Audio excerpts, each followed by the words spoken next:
그날 밤, 비가 쏟아지는 서울의 오래된 아파트 현관 앞에서 민지가 떨고 있었다. 11살짜리 아이가 교복을 입은 채 가방을 등에 메고 문 앞에 웅크린 채 문고리가 차갑게 느껴지는 그 순간 아이의 손가락이 열쇠를 쥐고 있었지만 아무리 돌려도 들어가지 않았다.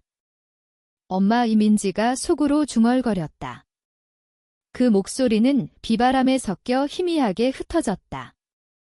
병원에서 교대 근무를 끝내고 돌아오던 나는 핸드폰에 쌓인 부재중 전화 6통을 보고 가슴이 철렁 내려앉았다. 민지가 이렇게 여러 번 전화하는 일은 없었다. 아이는 항상 조용하고 예의 바르게 혼자서도 잘 참아내는 애였다. 민지야, 왜 그래? 전화를 받자마자 들려온 아이의 목소리는 떨리고 있었다. 엄마, 열쇠가 안 들어가. 문이 바뀐 것 같아 나는 순간 멍해졌다. 병원에서 피곤에 찌든 몸으로 환자들의 비명과 모니터 소리를 견디던 중이었는데 이게 무슨 소리란 말인가? 할머니한테 전화해봐. 집에 계실 거야. 하지만 아이의 대답은 더 절망적이었다. 했어. 안 받아. 그 순간부터 내 마음속에 불안이 스멀스멀 피어올랐다. 병원 복도를 서성이며 오해일 거야 라고 스스로를 달랬지만 속으로는 이미 최악의 시나리오가 그려지고 있었다. 가족이란 게 이렇게 갑자기 무너질 수 있는 건가? 2시간 후 또다시 핸드폰을 확인했을 때 문자 하나가 날아왔다. 엄마, 여기 계신 것 같아. 빨리 와. 그 문자를 본 순간 나는 상사에게 가족 일 때문에 라고만 말하고 병원을 뛰쳐나왔다. 비가 쏟아지는 거리를 운전하며 핸들을 쥔 손이 하얗게 질려 있었다.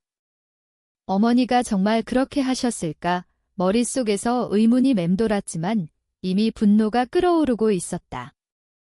집에 도착했을 때 민지는 현관에 웅크린 채 비를 맞고 있었다. 아이의 몸은 차가웠고 떨림이 내 품으로 전해졌다. 미안해, 엄마. 민지가 속삭였다. 왜 아이가 미안하다고 하는 거지? 이 모든 게 아이의 잘못이 아닌데. 그때 문이 열리고 어머니가 나타났다. 와인 잔을 들고 마치 아무 일도 없다는 듯한 표정으로. 지은아, 너 왜 여기 있어? 어머니의 목소리는 가식적이었다. 나는 이를 악물고 물었다. 문 잠그신 거예요? 민지를 비에 내버려 두셨어요. 어머니는 한숨을 쉬며 대답했다. 프라이버시가 필요했어? 이제 너희는 여기 살지 않아. 그 뒤에 예진 언니가 나타났다. 핸드폰을 쥔 채 걱정하는 척하는 그 얼굴. 엄마, 지금은 안 될 것 같아. 하지만 어머니는 단호했다. 예진이와 나, 우리 둘이 결정한 거야. 너는 어른이잖아. 알아서 살아. 나는 그 집안을 바라보았다. 예진 언니의 아이들이 소파에 앉아 TV를 보고 있었고 민지의 담요가 접혀 있었다. 그 순간 내 안에서 무언가가 고요하게 무너졌다. 나는 소리치지 않았다. 그냥 민지의 손을 잡고 차로 돌아갔다. 비가 차 지붕을 두드리는 소리가 내 가슴의 고통을 대신해 주었다. 민지가 물었다. 우리 괜찮을까? 물론이야. 나는 웃으려 애썼다. 하지만 아이의 다음 말은 날카로웠다. 할머니가 나 싫어하시는 거지? 그 질문이 어머니의 어떤 말보다 아팠다. 할머니는 누구도 좋아하지 않으셔. 개인적으로 받아들이지 마. 민지가 살짝 웃었다. 그 미소가 내게 남은 유일한 빛이었다. 이 모든 게 그날 밤 시작된 게 아니었다. 수십 년 전, 내가 아직 어린아이일 때부터. 우리 집은 항상 불균형했다. 어머니, 아버지, 나, 그리고 어머니의 첫째 딸 예진 언니. 언니는 5살 많았고 어머니의 사랑을 독차지했다. 언니가 재채기하면 어머니는 칭찬하며 티슈를 가져다 주셨지만 내가 재채기하면 조용히 해라고 하셨다. 아버지는 의사로 늘 병원에 계셨다. 집에 오시면 커피와 소독약 냄새가 났고 내 어깨를 토닥이며 착한 아이라고 하시곤 의자에서 주무셨다. 적어도 아버지는 나를 봐주셨다. 어머니는 나를 개미나다고 비난하셨다. 언니가 부엌을 엉망으로 만들어도 웃으며 아이들이 그렇지 하시는데 내가 우유 한 잔 엎지르면 2일간 외출 금지였다. 16살이 되자 나는 탈출을 꿈꿨다. 대학이 구원처럼 보였다. 거리가 모든 걸 고칠 줄 알았다. 하지만 아니었다. 19살에 민지 아빠를 만났을 때 관심을 사랑으로 착각했다. 그는 매력적이었고 꽃을 사주었으니 운명이라고 믿었다. 1년 후 임신, 2년 후 그는 사라졌다. 다른 도시로 일하러 갔다는데 술집일지도 모른다. 나는 임신 테스트기와 간호대학 지원서를 쥔 채 앉아 어떻게 둘 다 할지 고민했다. 하지만 해냈다. 야근과 테이크아웃으로 버티며 작은 아파트에서 민지와 살았다. 행복은 아니었지만 자유였다. 3년 전 아버지가 은퇴하셨다. 방문하고 싶다 하시며 잃어버린 시간을 보상하려 하셨다. 매주 오시며 음식을 사오시고 이야기를 나누셨다.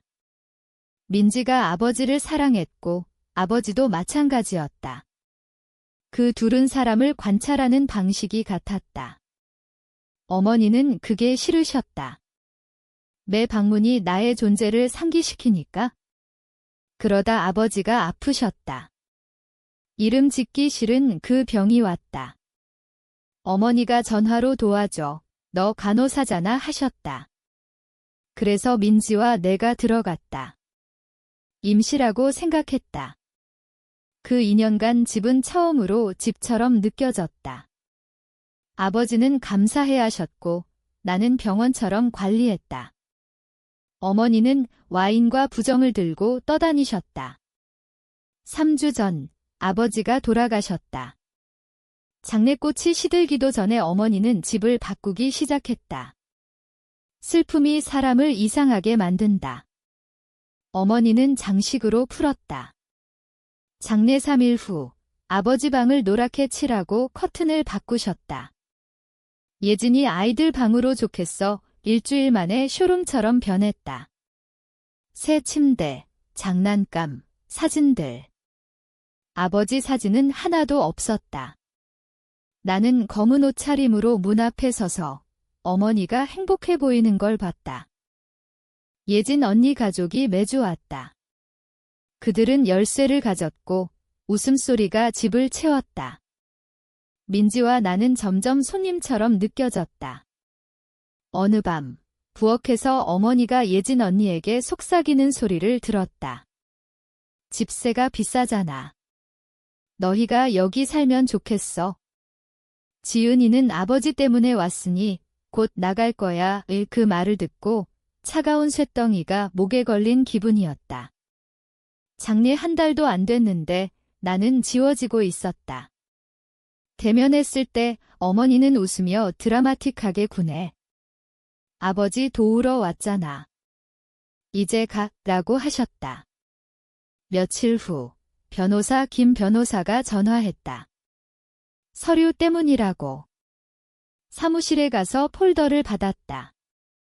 아버지가 리빙 트러스트로 집을 넣어 민지에게 넘기셨어. 어머니 이름은 없었다.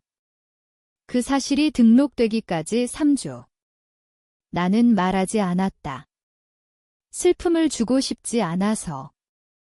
하지만 5일 후 문이 바뀌었다. 그 밤 잠이 오지 않았다. 민지의 웅크린 모습이 떠올랐다. 새벽의 분노가 계획으로 변했다. 병원에 휴가 신청하고 김 변호사에게 전화했다. 문 바꾸셨어. 그는 서류 가져와 하셨다.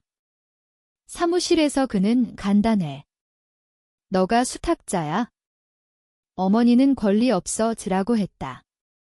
1시간 후, 집 근처에 주차했다. 민지는 친구 집에. 변호사가 우산 들고 가서 서류를 줬다. 어머니의 얼굴이 변하는 게 보였다. 예진 언니가 소리쳤고, 변호사는 퇴거 통보라고 했을 터 차에 돌아온 그는 끝났어 라고 했다. 승리는 아니었다. 숨쉬기였다. 그날 밤, 민지가 색칠하며 물었다. 집에 갈까? 그래 가희가 웃었다. 그 웃음이 내 싸움의 이유였다. 퇴거 후 며칠이 흘렀다. 변호사가 어머니가 변호사 고용했어. 위조라고 주장해 라고 했다. 나는 웃었다. 아버지 돌보는 게 영향력이라니. 경찰 보고서가 도움이 돼. 그날 아침 경찰서에서 11살 아이를 비해 방치한 건 방임기라고 했다. 판사가 2일 후 명령을 내렸다. 어머니 측 변호사가 지연하려 했지만 거부됐다. 퇴거 날짜 목요일 오전 10시. 그날 아침 커피를 마시며 심장이 뛴다. 민지는 학교에. 집에 도착하니 차 세대 경찰 2명이 문을 두드렸다. 안에서 소리가 났다. 어머니의 화난 목소리, 예진 언니의 울음, 사위의 소란.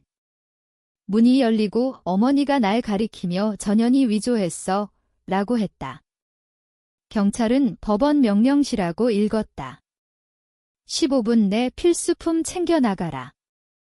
그들은 소란 피우며 물건을 챙겼다. 어머니가 마지막에 자랑스러워 라고 했다.